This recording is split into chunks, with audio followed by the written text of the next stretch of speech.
Hi there. Are you trying to get pregnant? And you may have clicked on this video because maybe you're trying to understand or you're struggling with how to improve the quality of your egg health. Maybe your doctor's told you that, or you're having some symptoms where you're concerned about egg quality. I can help you with that. In today's video, what I'm going to do is I'm going to go over 6 ways that you could improve and boost your egg quality so you can become a mom. So what I want you to do when you watch this video, I'm going to keep it brief because I know we're all busy. I want you to pick one thing and take action with that today. Don't be like, oh yeah, I'm going to come back to this video and figure out how to, no, just take one thing, okay? Because I think deep down, no matter what we're working on with our health, that we understand, okay, there's something I can be doing today, and it could just take 5 minutes. Every day that you add on that same thing, or you add on one new thing today, do it for a few days, add on a second thing. But let's get to it, okay? So the first thing that I want to recommend for you to look at and focus on and go, okay, what can I do with diet and nutrition? Right? People, oh, I eat healthy. I'm fine. I eat out once in a while, whatever. No, we got to look at diet and nutrition because our gut biome is our source for all the nutrients for our body. So everything, our systems, everything functions. I want to say perfectly, but nobody's perfect. So let's look at diet and nutrition. And what I want you to think about here is you can get a journal. And that's an honest way to track yourself, just to be honest and go, oh God, I skipped breakfast. Or do you know what I mean? Like, how many nutrients am I getting? And I don't want you to get bogged down, but I just want first step is the awareness. Oh, I realize I've been skipping this meal, or I'm not getting enough protein, or I'm not getting enough vegetables. But I want you to think about a nice balanced diet and nutrients. And particularly with egg quality, we want to focus on foods that are high in antioxidants, because that's going to increase and have a nice positive impact on the egg quality overall. So we want to look at foods that are high in vitamin C, vitamin E, vitamin D, and then also looking at having access to foods with minerals like zinc and selenium. They're always recommended. Okay. That's all I'm going to talk about. I have tons of videos on fertility foods, but think about that. Just put that little seed in your head.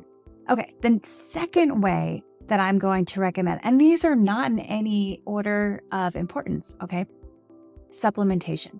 Now, I am not the person or the doctor who's take every single thing that you can, because guess what? You may have an adequate diet that you're getting enough of the supplements.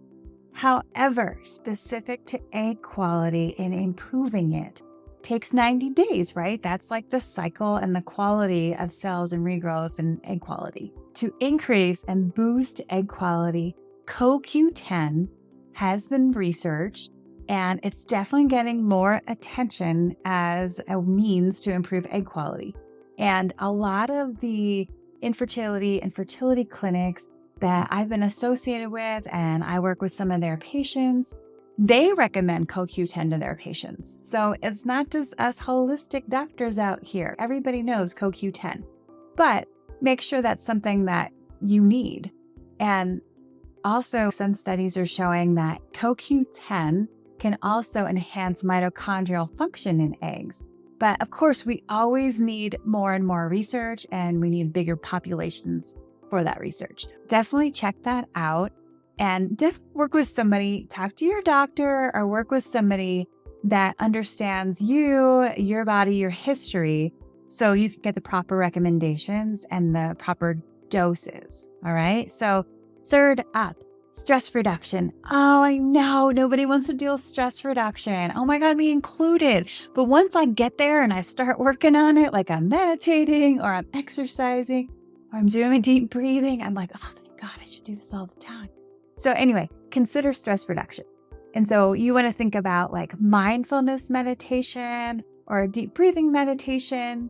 Acupuncture can be a huge benefit to help with stress reduction.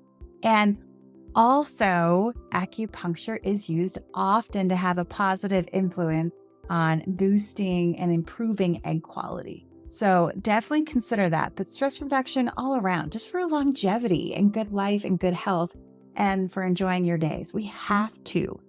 I think the word stress, people get turned off, but we have stress like every single day. And it doesn't mean it's like massive amounts, or you could be going through massive amounts. If you're trying to figure out egg quality right now, chances are you've got more stress going on than what you'd like. Okay. So chronic stress absolutely can lead to hormone imbalances, and that can negatively impact reproductive health. So I would put that up there. I would actually say, slide that up towards order of importance. I really think that you should work on stress reduction. And I am offering more and more on this channel. So I will take a moment right here to ask you to please subscribe to the channel.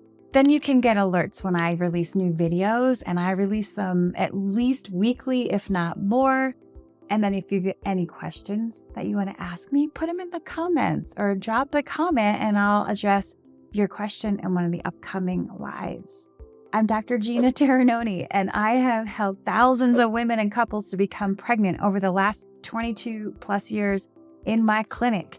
And I am sharing everything on this channel that has helped all these patients to become moms, because guess what? It is your turn to become a mom. All right, so let's get back to it. So next up is number 4.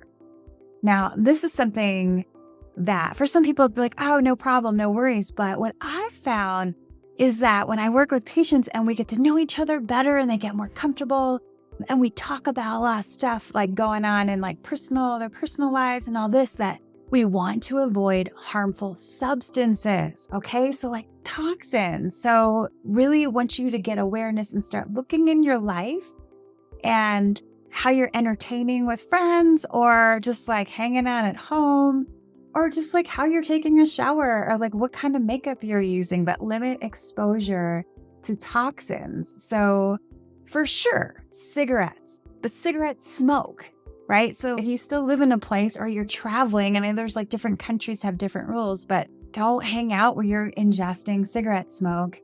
And alcohol. I'm not going to sit here and debate it. Just don't do it. I know that I've got some patients once in a while. I have one patient in particular in mind. She came in and said, okay, we've been working together for 3 months. I still can't get pregnant. And she had already had a baby. Her daughter at that time that we were working together within the last year or so, her daughter was about 6 or 7. She's like, why can't I get pregnant? We've been working together. I'm taking the herbs. I'm doing all the stuff that you're recommending. I'm changing my diet. But what she forgot to tell me, and I forgot to ask specifically, is, are you using any alcohol? Now, of course, having a glass of wine, 1 or half a glass or something like that, after you know that you're not pregnant, fine. But it just depends on the person. I would just say get rid of the alcohol altogether. What she was doing was half of the month, she was like, oh, I'm not going to do anything. I'm going to preserve my body and organic foods and proper sleep. But when she got disappointed, her go-to was going out and having drinks with her husband and their friends, and they were partying it up. And she's, honestly, I probably get drunk a few times a week after I find out I'm not pregnant. It broke my heart. So I encourage you, that's why let's focus on stress reduction and focus on a community of people that get it. They're like, oh my God, I hate that feeling. It's horrible. You get that negative pregnancy test. You want an outlet. I want to give you some outlets, okay? And if you add the math up, if you are drinking, I'm not saying she's drinking every day, but a few times a week for the 10 days that she's 100% sure that she wasn't pregnant, that is impacting all of your systems and your organs and your blood. And blood is so crucial for women's health in general, but especially for trying to get pregnant.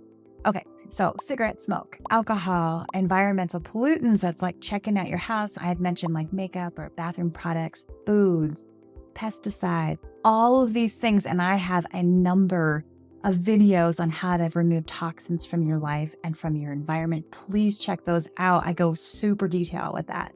All these have impact on egg quality and just overall fertility health. And then again, I want you to start thinking like longevity. Next up, number 5, physical activity and weight management. So BMI is important. I don't want you to go down that wormhole of feeling like, oh my gosh, I'm this or I'm that. Don't try to lose weight while you're trying to get pregnant. It's a mixed signal for your body. And if you're overweight, or if you have PCOS and that's contributing to you having a higher BMI, even just losing 5% of weight has been noted in research to be helpful to contribute to increasing the possibility of getting pregnant and having a healthy baby. So think about it. And again, I addressed that in another video. It's important to bring that up. You've got to find a routine that is natural for you, something that you enjoy, not too strenuous, unless it's something you're used to, but I would still say not the high level. You're not competing if you're a triathlete or marathon runner. And also you're not like laying down, sleeping a lot. You want to keep movement going, like brisk walks. And I would say at least 30 minutes, 5 times a week minimum, because it helps with stress, helps with sleep, but it increases blood circulation and all that is helpful for increasing and boosting your egg quality. And let's see, number 6. Okay, so we went over acupuncture and I didn't talk yet about massage. Massage can be helpful, especially if you got some challenges or discomfort or masses or that kind of thing in your abdominal area, because all of that creates stasis or like a stagnation in the womb. And you want everything down here to be free flowing. So like the blood's moving like a river. Oxygen is flowing through your entire body, all of that. So you can look at herbal medicine is huge for building blood, balancing hormones, and improving. It's like food, right? Herbal medicine is food and in a lot of ways. So you want to consider that as well. But you want to make sure that you're getting the right herbal medicine and the right foods into your system so you can help. And then there's other holistic practices, but those are the ones I want to talk about today because I promised you I was going to keep this short.